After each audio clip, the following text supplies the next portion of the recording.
5 qualities کو اپنائے گا تو انشاءاللہ کامیابی جو ہے اس کے قدم چومے گی. تو پہلی کوالٹی انشاءاللہ جو ہم ڈسکس کرنے چاہ رہے ہیں، اس سے پہلے میں آپ کو ایک بات بتا دوں. یہ آپ کو نظر آ رہی ہے ایک بس، اور یہ بہت ہی زیادہ سپیڈ پہ جا رہی ہے، بس بہت تیزی سے جا رہی ہے. اب اس بس کی اگر اچانک بریک فیل ہو جائے تو اس کے اندر جو پیسنجرز بیٹھے ہوئے ہیں ان کا کیا رویہ ہوگا؟ ایک دم سے پینک ہو جائیں گے، چیخنے لگ جائیں گے، یہ کیا ہو گیا، موت آنے لگی ہے، موت آنے لگی ہے. اب کون سا شخص کامیاب ہوگا جس سے تھوڑا سا اندازہ ہے کہ بریک کو کیسے ٹیکل کرنا ہے؟ اگر بریک فیل ہو جائے تو اس کا بیک اپ کیا ہے، وہ انسان کامیاب ہے اس بس میں.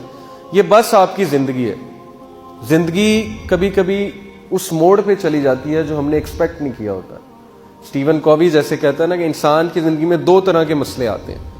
ایک مسئلے وہ حل کر سکتا ہے، اسے پتہ ہے کہ ٹھیک ہے اس مسئلے کی وجہ کیا ہے، یہ اس وجہ سے آیا ہے، اس نے حل کر دیا. ایک مسئلہ ہے جو نہیں پتا آپ کو کیوں آیا مجھ پہ.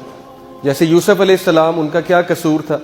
بچے تھے، انہوں نے تو ایکسپیکٹ نہیں کیا تھا میرے بھائی مجھے ماریں گے، مار کر کنویں میں پھینک دیں گے.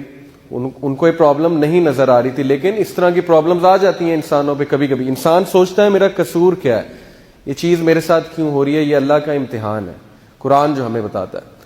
اب بریک فیل ہو گئی زندگی کی. آپ زندگی بڑی اچھی گزار رہے تھے، بڑی اسموتھلی جا رہی تھی، اچانک زندگی کی گاڑی کی بریک فیل ہو گئی.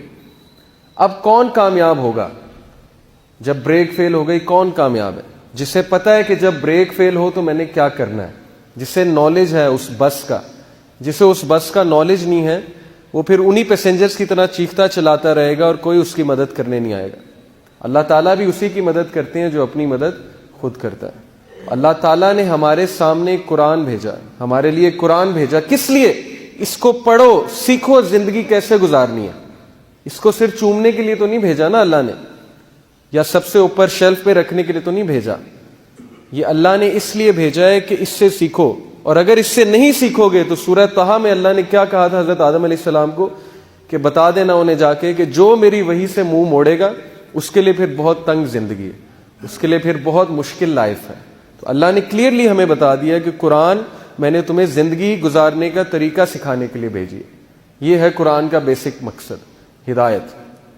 تو بات یہ ہے کہ یہی بات اللہ نے کی ہے، لَقَدْ خَلَقْنَا الْإِنسَانَ فِي كَبَدٍ، کہ ہم نے انسان کو کوشش میں پیدا کیا ہے. اس طرح کام نہیں چلتا ہاتھ پر ہاتھ دھرے بیٹھے رہنے سے. ایٹریبیوٹ سیکھنے پڑتے ہیں سکسیس کے. ہو سکتا ہے آپ میں کوئی ایسی کمزوری ہو جس کسی اور میں نہیں.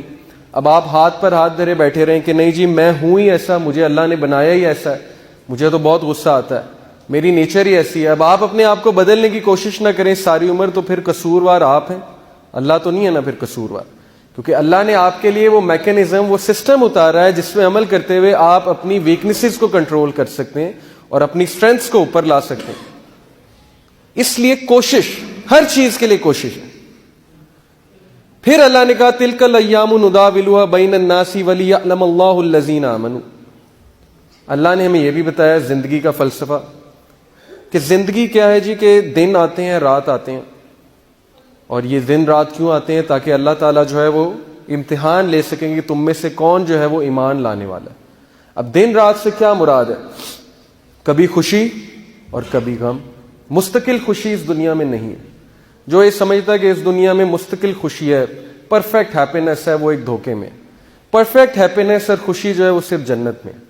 وہی ایک پلیس ہے جہاں پہ ہم ریسٹ کریں گے، وہی ایک جگہ ہے جہاں پہ ہمیں ہمیشہ ہمیشہ کی خوشی ہوگی. تو جو لوگ یہ سمجھتے ہیں کہ خوشی یہاں پہ ہوگی اور بہت زیادہ خوشی ہوگی، جو خوشی کی تلاش میں ساری عمر اپنی لگا دیتے ہیں، تو وہ لوگ ایک بہت بڑے دھوکے میں. غم بھی آئیں گے، خوشی بھی آئے گی، اتار چڑھاؤ زندگی کا ایک حصہ ہے. یہ چیز ہمیں سمجھنے کی ضرورت ہے اور ہمیں اس کے لیے تیار رہنا چاہیے. اگر ہو سکتا ہے آج خوشی ہے تو پھر آگے غم ہے، ہو سکتا ہے غم ہے تو اس کے بعد خوشی ہے. تو کبھی بھی زندگی ایک فیس میں نہیں جاتی. اسی طرح اللہ نے ہمیں یہ بھی بتایا کہ surely we shall test you، ہم آپ کا امتحان لیں گے. with what؟ with hunger، بھوک سے، پیاس سے، اور جان سے، اور آپ کے مال سے. یہ مومنین کو اللہ نے بتا دیا ہے کہ آپ کا امتحان تو ہوگا، کیونکہ یہ زندگی امتحان گاہ ہے. تو ہمیں اس کے لیے تیار رہنا چاہیے. لیکن ہمیں جب امتحان آئے گا تو ہم کیا ہوتے ہیں؟ ہم میں سے میجورٹی کولیپس کر جاتے ہیں، ہم میں سے میجورٹی جو ہے وہ ہمت ہار جاتے ہیں، تیار نہیں ہوتے امتحانات کے لیے.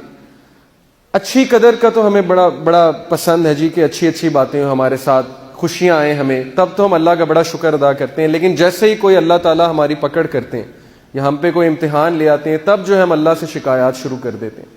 تو اللہ نے تو آپ کو پہلے ہی بتا دیا ہے کہ زندگی میں امتحان بھی آئیں گے، زندگی میں مشکلات بھی آئیں گی، لیکن اللہ نے ساتھ میں آپ کو وہ وے آف لائف بھی دیا ہے، وہ طریقہ بھی بتایا ہے کہ ان چیلنجز سے کیسے لڑنا ہے، تم نے زندگی سے کیسے مقابلہ کرنا ہے، تم نے زندگی کو کیسے پروڈکٹیو مینر میں تم نے گزارنا ہے۔ یہ تو جی تھا زندگی کا ایک مختصر سا فلسفہ جو قرآن